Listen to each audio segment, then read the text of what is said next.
Clemson just made a major move on a five-star linebacker, Tyler Atkinson, and it might just flip the entire 2026 class upside down. We're talking about it right here on Locked On Clemson.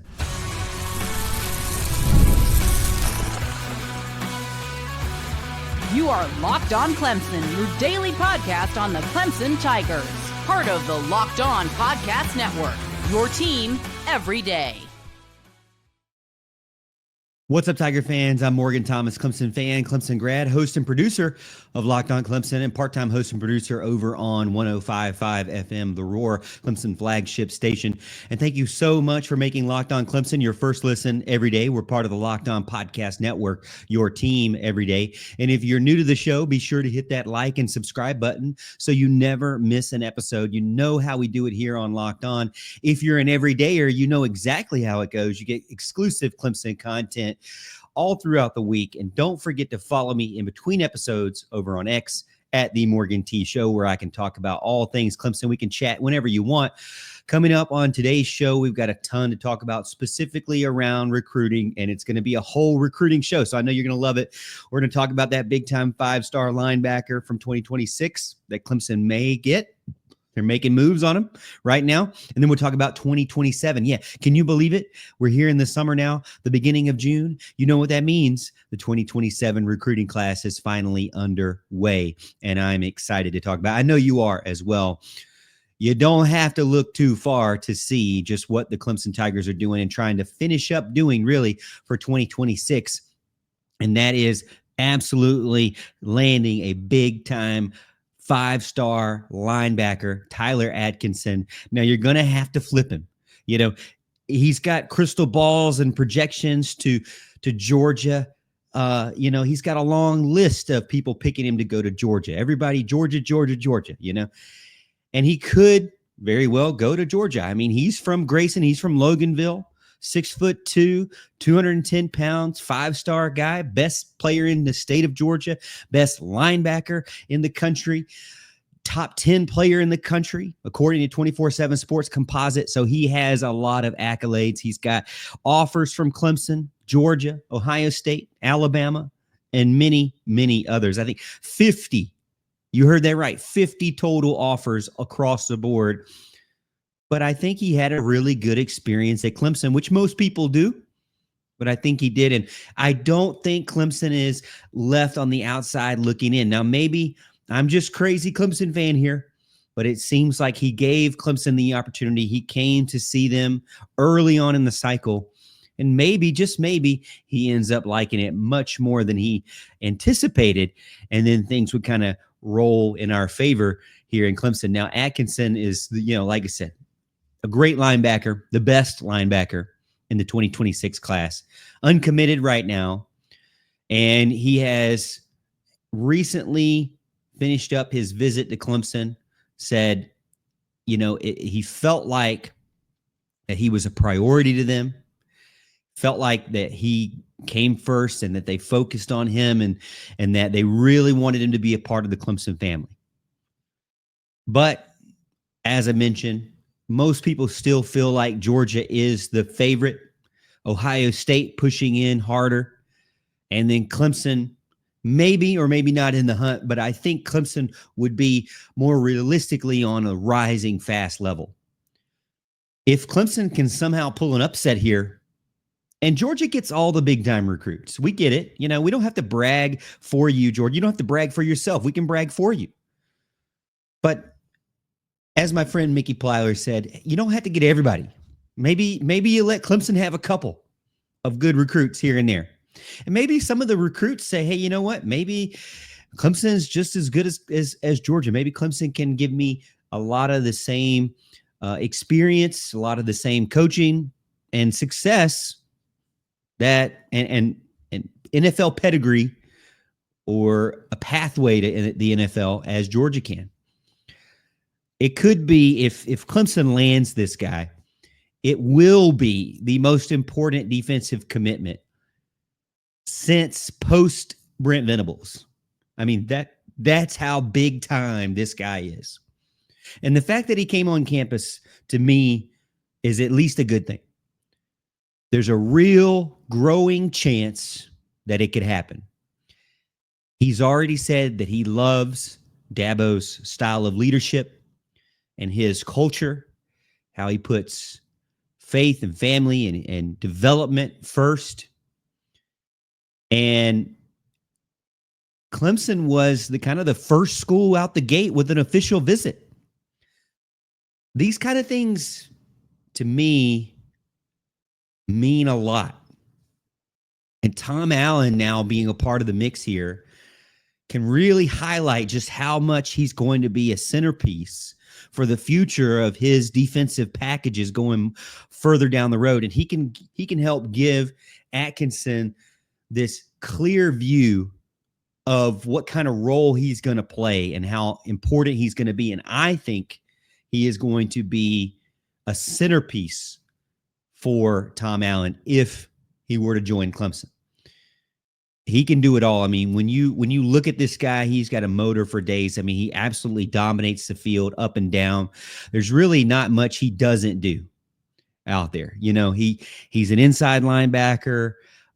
He's already just extremely athletic at the high school level, is kind of the leader on his team already. And to me, he is already built that way. You know, 6'2", he's probably more than 210 now. We're seeing on listed 210, but I think he's even more than that. You want 6'2", 235. That's kind of what Clemson has always looked for. So his measurables are already there. And he's got that frame that's already there as well. He could be a first-round draft pick if he goes to the right university and they develop him correctly. He's just got that kind of skill set around him. And I know the naysayers out there will say, well, Georgia and Ohio State, they're leading and they're so far ahead of Clemson, they have no chance. Clemson doesn't have a chance. They're not going to win the race today. They're not going to win the race tomorrow. It's just, you know, kind of a nice to have that he came and visited you. But I don't think that it was just a nice to have or just kind of a respect to Dabo. I do feel like the Clemson has a chance to win the race and position themselves for a huge summer, capping off 2026 and then leading them into a jump into 2027. Because when you have a guy like Tyler Atkinson, he can force hands on a lot of different other players out there, because if they know that he's part of this program, then other players, even 2027 players, are going to want to be a part of it too. And that's what Clemson wants to do. They want to solidify this class, which they already have a really good 2026 class, but make it possibly even the best class in the country. So that's what you're pitching to Tyler Atkinson. You have that ability to push this recruiting class with what they already have to being the best class in the country. And that's where Dabo Swinney had built his recruiting classes over the years. Past couple of years, it kind of trailed off a little bit, but I feel like he's getting right back to it. This would send a huge message to everyone that's recruiting against Clemson. Kirby Smart, Ryan Day, Kalen DeBoer. Heck, even Bill Belichick. I can't believe I'm saying that name, but this proves to me, if Atkinson comes to Clemson, that Clemson's made the right move with Tom Allen, and that they're back to an extreme, the cream of the crop, the elite of the elite level of again. And it would be big time to kind of push away that challenge of the SEC and say, hey, you know what, we got one. And it really, to me, can really springboard you for the next couple of years with a guy like this. It's not over. It's not just a courtesy visit. Clemson's culture, Clemson's scheme, Clemson's vision, Clemson's leadership has the edge to flip Atkinson away from Georgia, where all the experts think, and it could be a game changer for 2026. So don't count him out yet. The Tigers are still in the mix, and he had a great visit at Clemson. All right, coming up next, we're going to talk about how Clemson made a power move in 2027 and also finish up talking about their entire 2027 class, because the offers are out now.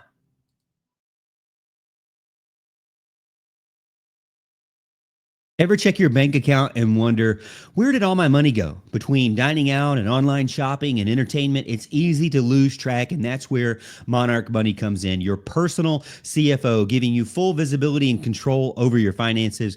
Monarch Money isn't just a budgeting app, it's a complete financial command center. You can track all of your accounts, your investments, and spending in one place, so you stop just managing your money and start building your wealth. You know, I've told you many times that my wife and I, we use this together, and it's really important because if you work together, you can set goals together. And that's kind of what a relationship is. When you set these goals, I'm not saying you got to share money, but I'm saying when you share goals, you can stay on the same page, and you can take away one of the biggest stressors in marriage or in a relationship, and that is stress of finances. So take control of your finances with Monarch Money. Use code LOCKEDONCollege, monarchmoney.com, 50% off your first year.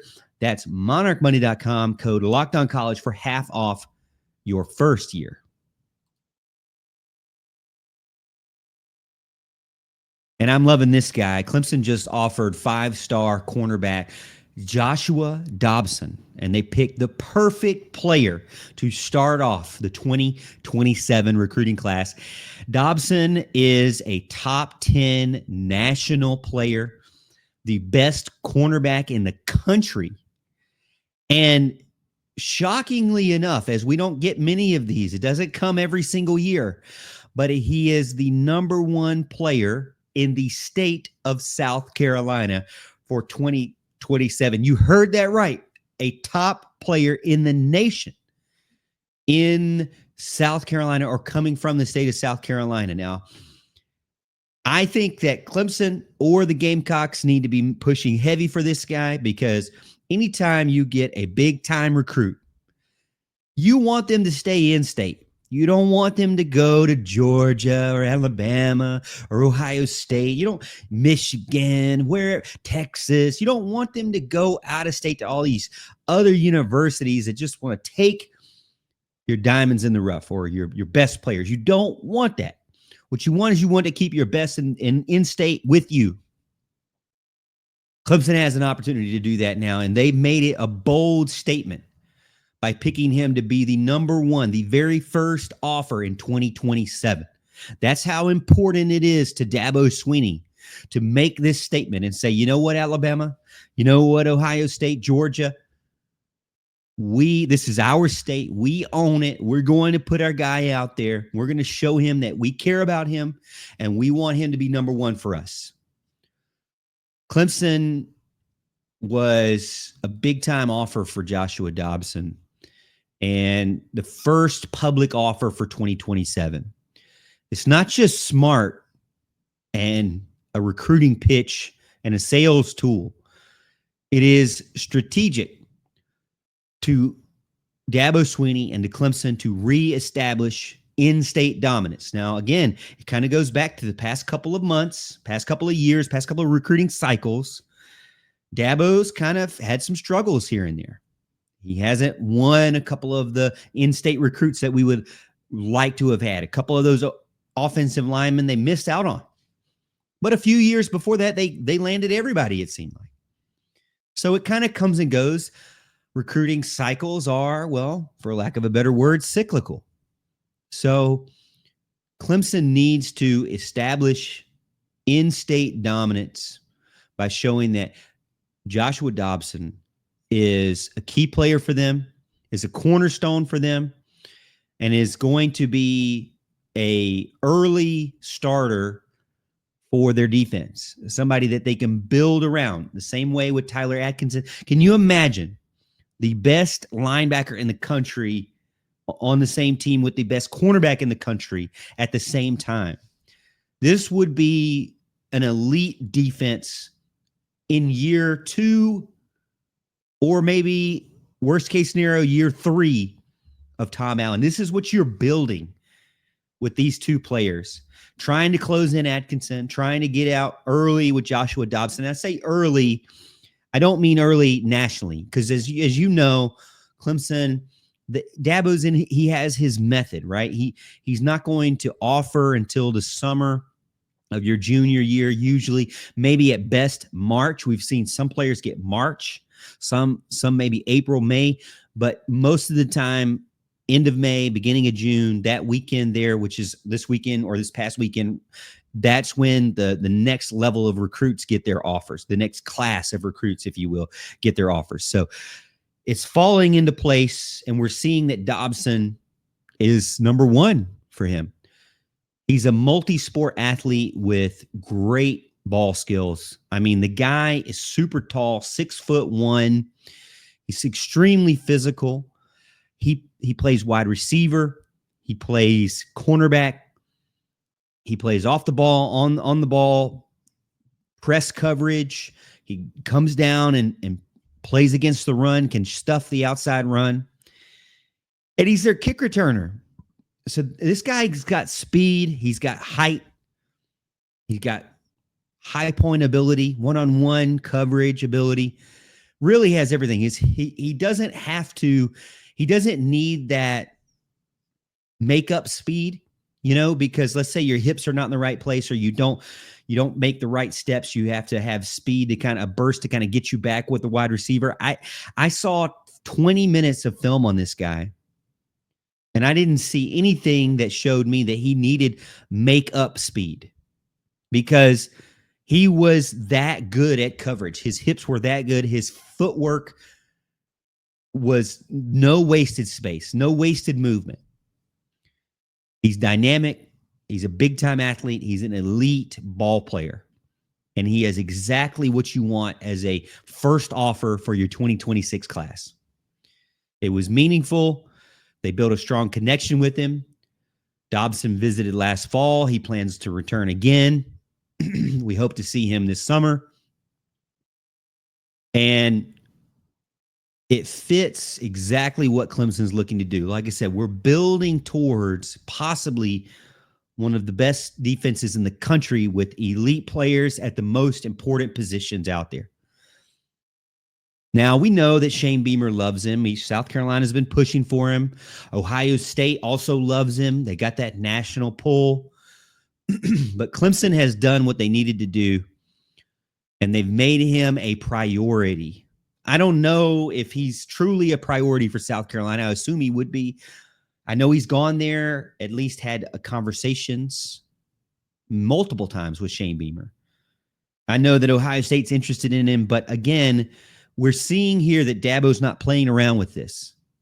This is a true number one offer, very first offer, the big-time priority for Clemson. And this shifts Clemson back to, which, a lot of fans, including myself, complained about, shift Clemson back to focusing on in-state player. Now, there haven't always been really great in-state players in South Carolina. The state's not always been amazing as far as who's out there. But what I can tell you is that Clemson is focusing on exactly what they need to bring this guy in. Now, he has 29 total offers from Alabama, Arkansas, Clemson, Ohio State, big-time schools out there that really want him to be a part of their program. But the pipeline is there. The pipeline has to be there for the state. And this kind of commitment, along with what you're building in 2026, leads you towards getting back to one of the best defenses in the country and pushing towards multiple years of title runs. He's more than just a 5-star guy. So far, I'm hearing great stuff on his culture. Great stuff on how he fits the scheme. And he knows what he's good at. And he's good at a lot of things. He is an absolute tone setter. Imagine a guy who can come in year one, not only play lockdown coverage and cornerback at the cornerback position, but also extremely elevate your kickoff returning, which we have sorely missed for years. This is a big-time move for Clemson, an early move in Clemson standards. Again, an early move, Clemson standard, for Clemson to keep applying pressure and get more big-time commits out of the state. when you have them, you got to go after them. And I'm loving that they're going after a guy like Joshua Dobson. I think it's great. All right, we're going to finish up talking about the other guys that they've offered as well, because it wasn't just Dobson. Even though Dobson was number one on the list, we got some other guys we want to talk about as well.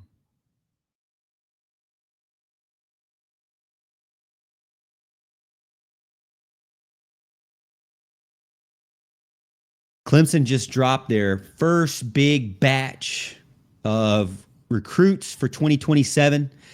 And again, Dabo just never ceases to amaze me on the recruiting trail with purpose, precision, and momentum as he continues to carry it out with these big-time weekends and decisions and public offers that are out there. They handed out 7 and even more coming as I'm recording this video, but at least 7 is what I have on my list right now of 2027 offers targeting not only Joshua Dobson, like top talent in South Carolina, but big time players in Georgia, Texas, Florida, Pennsylvania, North Carolina. Not just, big time talking offers. I'm talking about things that mattered and that were big time statements for Clemson. It's not just the start of 2027. It's a message to the nation. Hey, Clemson is recruiting back for 2027. They're trying to get this in-state dominance. They're trying to get the national reach, and they're going after elite players, not only from a talent perspective, but from a character perspective as well. Now, when you look at the list of fellas that we see, big-time dudes, if you will, let's just kind of go down the list for you.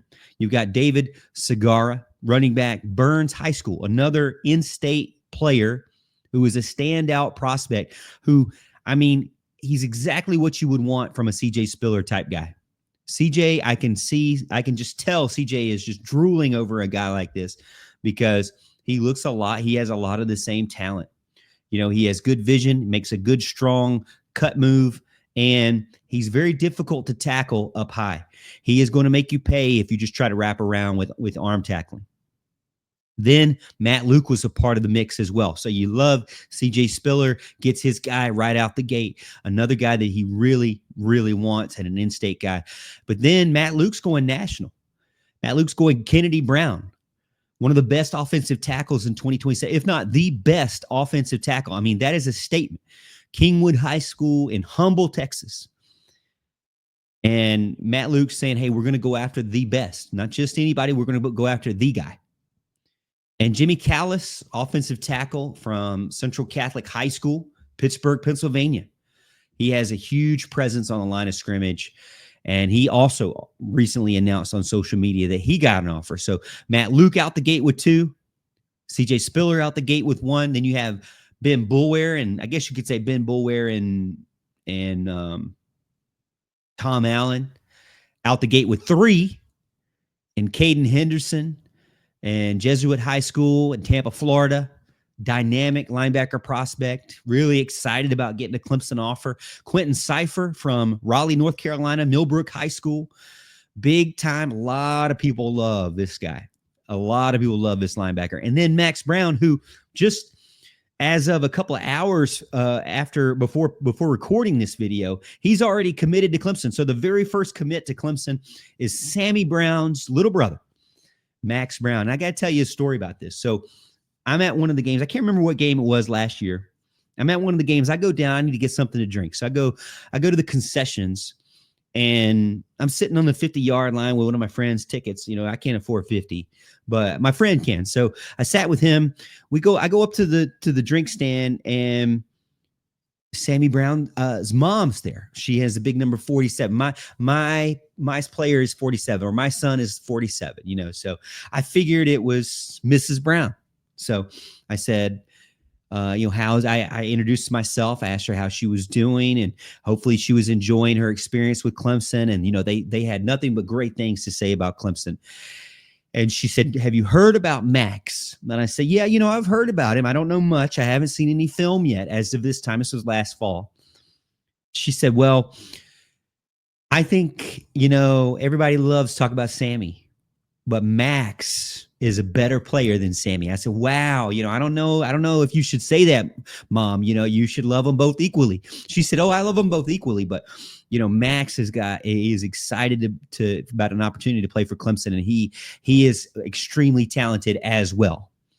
And maybe it was just tongue in cheek, maybe it was just some joking around. But I told her, I said, as a youth coach, oftentimes, what do you see as a youth coach? If you've ever coached youth sports, you know what I'm about to say.